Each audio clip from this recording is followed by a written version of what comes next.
Alrighty, welcome back everyone. To those already watching on the stream, you haven't exactly gone far, but for those who are now watching the third video in this series, again, if this is something that you like, please like the video, share, comment below, tell us if it's something that really was interesting and that you learned something. But the position of this third video is to kind of debrief, chat about what happened in the game that you would have just watched, where we could have gone better, and maybe some different choices that we would have made. So we kind of do a bit of a learning experience. This video probably won't make a lot of sense if you haven't actually seen at least the battle report.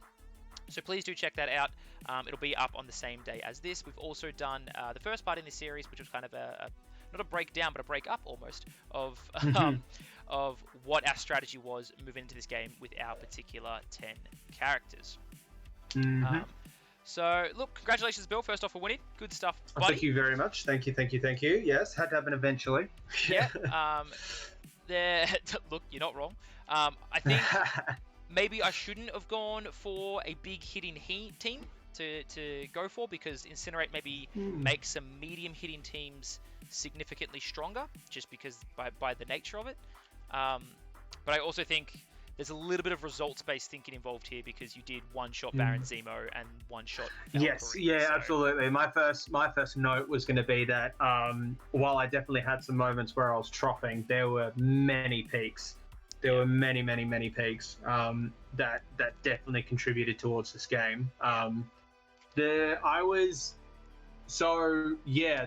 think Venom did like 90% of my killing basically this game. Yeah, 100%. Surprisingly enough. And that was the last time I played this game. I had Venom on the outskirts and he didn't make it into the middle. But having him in an area where he can start picking on people who've got Incinerate is ridiculous, which makes me really excited to use him in Spider Foes because of Green Goblin, who can give Incinerate out fairly regularly. Oh yeah, 100%. But that is just a really nice situation where you've got Venom just romping around doing a bunch of damage to people. Yeah. I was surprised.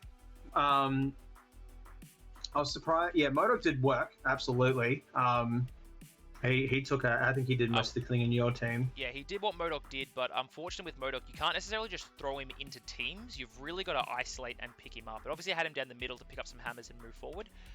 When I had him over here, was much better, right? It was kind of a 2-on-1 with a bit of a support from Valkyrie. I think you ended up one-shotting Valk in there, so she didn't get to do as much as she wanted to. Yeah, that was a huge MODOK did exactly as well. what MODOK wanted to do there.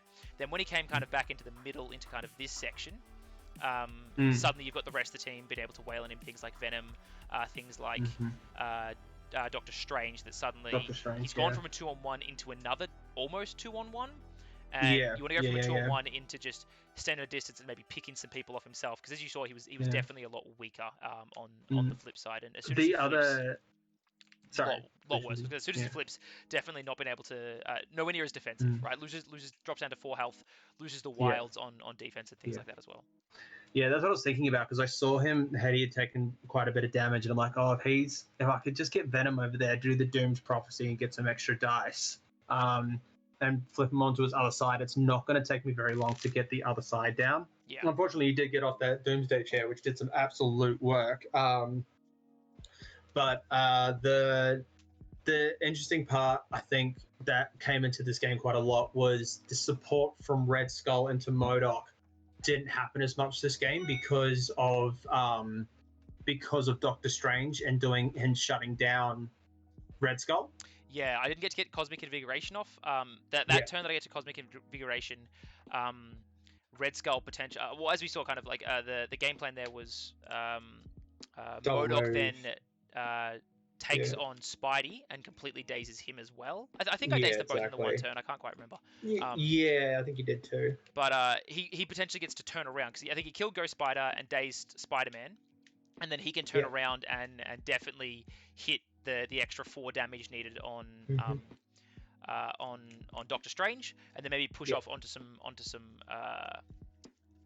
Wong. Man, English is really hard. Even if I got like a couple double cheeky shots off with the Psionic Blast and actually sapped some damage from you and just put you down to kind of sap some power from you and drop you down to 2 or 1 power, suddenly you're significantly worse at defensive capabilities. And that next turn, if I have priority, I can just send someone. I don't think I have priority, but I can just send someone to just punch into into Doctor Strange and almost daze him immediately or kill him given the circumstances. So yeah. Exactly. Yeah. Look, you Um, rolled something like 10 dice against Red Skull, so there was a pretty solid chance that you were going to roll crit wild and hit, right? Yes, yeah. I was rolling. No, I got like a bunch of crits. Yeah, and I can't remember. Oh, I had a hammer and stuff, so I was adding some extra Yeah. stuff there as well. No, there was definitely like a lot of. There was a lot. I think Doctor Strange actually really shines in this game way more than I thought he does, because basically his bolts of Devilment and his Crimson Bands are. They aren't the heaviest hitters. They're not bad by any means, but for 5 threat, 6 threat, you're looking at something that hits a little harder than that. But if your opponent's got Incinerate on them, suddenly Yeah. you're getting off way more damage, and then also you're doing more, especially with pairing this with hammers. So suddenly Crimson's Band's got 7 dice, and it's going against 2, or it's going against 3, right? And then it's more likely to get its effect off. Bolts of Bedevilment, you're also more likely to get your pushes off, because suddenly you've got 6 dice and they've only got 2. And so you only need to get through that 1 damage to push them out of position. And then on the flip side of that, you've got Hoggoth's Hoary Wisdom. So instead of being 2 physical defense, you're 4.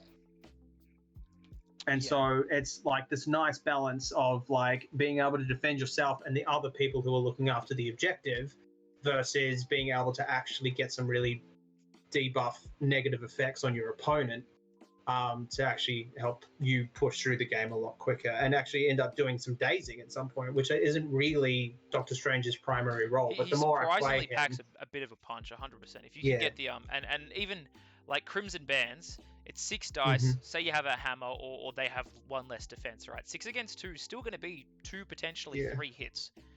Exactly. With a stagger condition as well. Like the stagger is so huge. Taking away their action, absolutely massive. If I had my, again, I think the results based thinking of kind of what happened to Zemo was a bit rough. But I don't think I wasn't expecting Zemo to win that fight. Don't get me wrong, but I was expecting him to survive that turn and then run away back into the crew. He should have. You know, because it was basically you had 3 physical defense with a reroll. Yeah, no reroll. No, you didn't have the reroll. No reroll because I was outside of 2. But it was only 3 against something like 6, I think, right? I was 3 against 5. Yeah. Yeah. So because I didn't have a hammer at the time, so it, like realistically, I should have got 2.7 damage, and you should have got 1 or 2. Yeah. Defense, 1.3, whatever the math turns out to be, but at least 1, right? And look, sometimes your game plans don't necessarily rely on, they rely a bit on your opponent spiking out. I think almost every game plan is going to rely on your opponent not necessarily getting all of their dice hits. You can't ever plan around the fact, well, what if my opponent rolls all 8 hits on their 8 dice? You know what? If your opponent rolls all 8 hits on their 8 dice and you blank out, you lose. That's the plan there. Yeah. You hope it doesn't happen again and the dice roll into your favor on the other side of the board, because maybe on the left side when we get into the mile stuff, similarly to actually what happened. You did Days Valkyrie, unfortunately, but MODOK killed both of your characters on that side. That was the exactly. And that's like a big thing, is that like you're going to play games of this where you think the reason why you lost or won is because of the weight of the dice and you're rolling hot or rolling poorly. But it's really interesting that if you actually look at those situations and you start seeing all the other contributing factors, you realize how, I'm not saying dice is irrelevant by any means, but dice start to play less and less of an impact on the actual game itself, because of like being in a situation like, you don't get to reroll because Venom gets to do, has symbiote instincts, so you can't modify your dice. So it is weighted slightly more in my favor. I give you a bleed thing. Like, there's other contributing factors. You didn't have any other support there. And like, so it was definitely a balance of, I rolled super good, you rolled poorly. But there were actually so many other little bits that you see around the game that the more you kind of dive into it, you can 100%. See that they can heavily contribute to that sort of thing. So I do think changing things, maybe in this particular game mode, my defenders list was actually a better thought process. Look, I kind of expected Bill to take Wakanda affiliation. I didn't actually expect him to take Web Warriors. I mean, I probably should have, to be quite frank, because Bill was going to take Web Warriors, but I thought maybe he was trying to be here and change it up and take that Wakanda to be a little bit tankier. And I knew, given my circumstances with this team, I don't think he could ever kill me. Maybe he'd bring someone like Venom and use that as the beat stick, or Black Panther himself, but I did not feel like he could ever actually punch through this team. Now, obviously, having Doctor Strange and Venom hit very, very hard during this fight definitely proved me wrong, particularly with the Incinerate. So maybe thinking about this, thinking at the team that you had and saying the only big hitter that you actually really had there was Venom. Venom, yeah. Maybe I actually played Ghost Rider. Now, if I take Ghost Rider, I probably play Defender's Affiliation, and I take Doctor Strange. And I take him in the sense that even though I didn't do enough damage to Venom to actually give him power or generate him power, you dealt the damage to generate the power back. And you think if I could just sneak up a Ghost Rider on a turn against a Doctor Strange or Venom and just reset them back to 0, that completely changes the swing of that game. Exactly, yeah. So maybe that logic behind it. Also, very quickly, sorry, but with Ghost Rider in particular, one of the things that you want to be doing with him is getting off his Incinerate tokens, right? Because he has such awesome attack dice, and suddenly if you don't have to focus on doing that as much, you can spend your power into other areas, like actually killing them. You don't have to spend that action into, cool, give you the Incinerate, now I can chunk you. It turns into kill you, and then kill you, and then right off into the sunset a bit more. So using him or Wasp into Strange would have been a really nice play, and doing that sap because basically Wasp Doctor doesn't Strange, sap. Wasp stops you from gaining power. Yeah, okay, that's better. Yeah, so then Ghost in that case, Ghost Rider, you want in there to try and counter Strange. MODOK actually saps, interestingly enough. Oh yeah, see a nice little counterplay there. See the thing with MODOK is then the more and more I realize is that if I can throw a Venom at a MODOK, it's excellent because you don't get any rerolls. Yeah. And you've only got 2 physical defense, and so Venom just walks in, goes, okay, cool, I've got 7 dice, you have 2, and you can't re-roll anything. Like, I'm gonna tear you apart. Yeah. Even potentially changing this to a 19 threat game, I could have played the same list, but maybe taken out someone like Valkyrie and added. I actually know at 19 I add Okoye and Wong, and I don't become Cabal affiliation anymore. So I have to take on defenders then anyway. Yeah, exactly. My game plan coming into this was that I basically split my team onto the 2 different missions. So I said, all right, Doctor Strange and Wong are going to be my Flaming Portals team.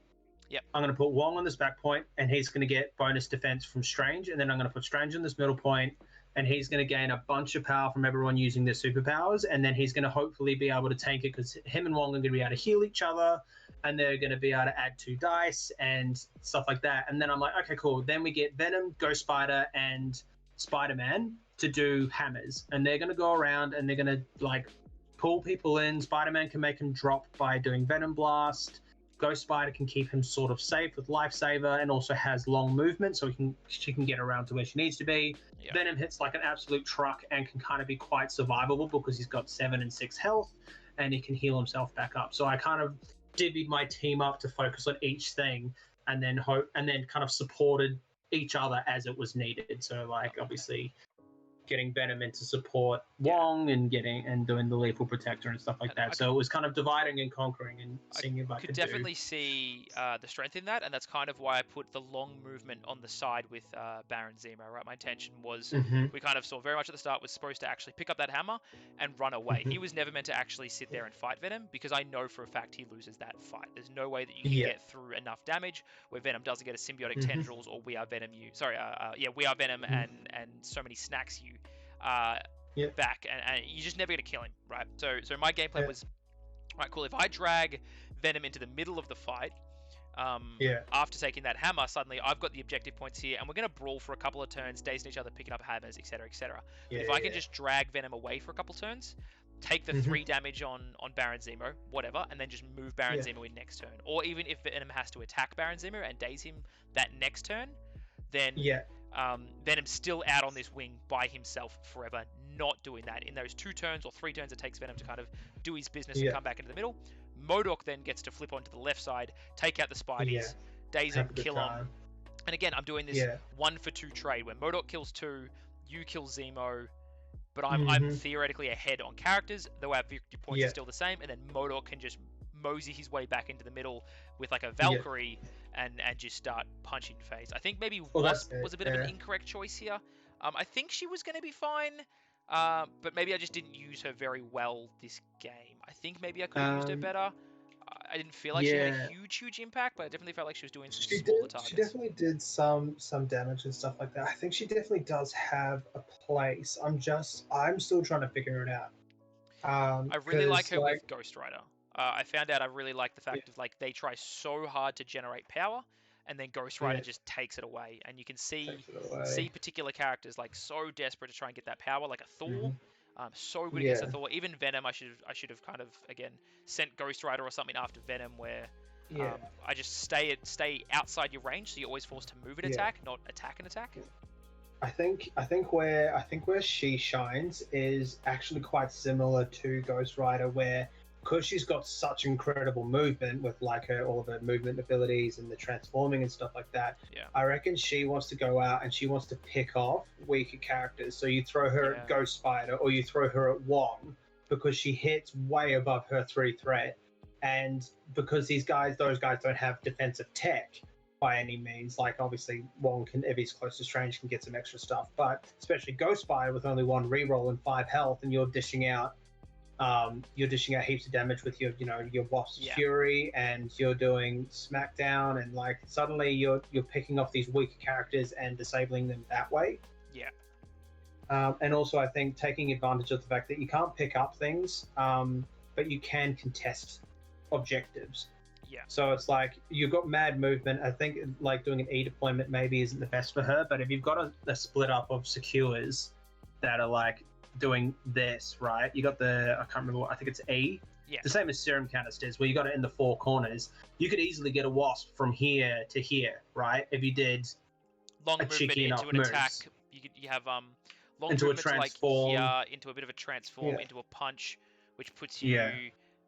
Another medium movement, and then you can transform again. So you can end up like a good chunk of the way over the map, So Yeah. I mean, we'd have to do like some proper measures to get the thing, but the thing is that she's got like mad maneuverability and can hit quite well. So if you've got those kill lists, but you she still want to punched play a little Loki bit. really well. She was definitely a really good Mhm. Loki killer. So if you see your opponent Yeah. really desperate for Loki, I think Wasp's actually almost a perfect Yeah. counter, just because she can get in range to shoot him, and if he doesn't have the 3 power to get out of range, he's not getting it from Wasp.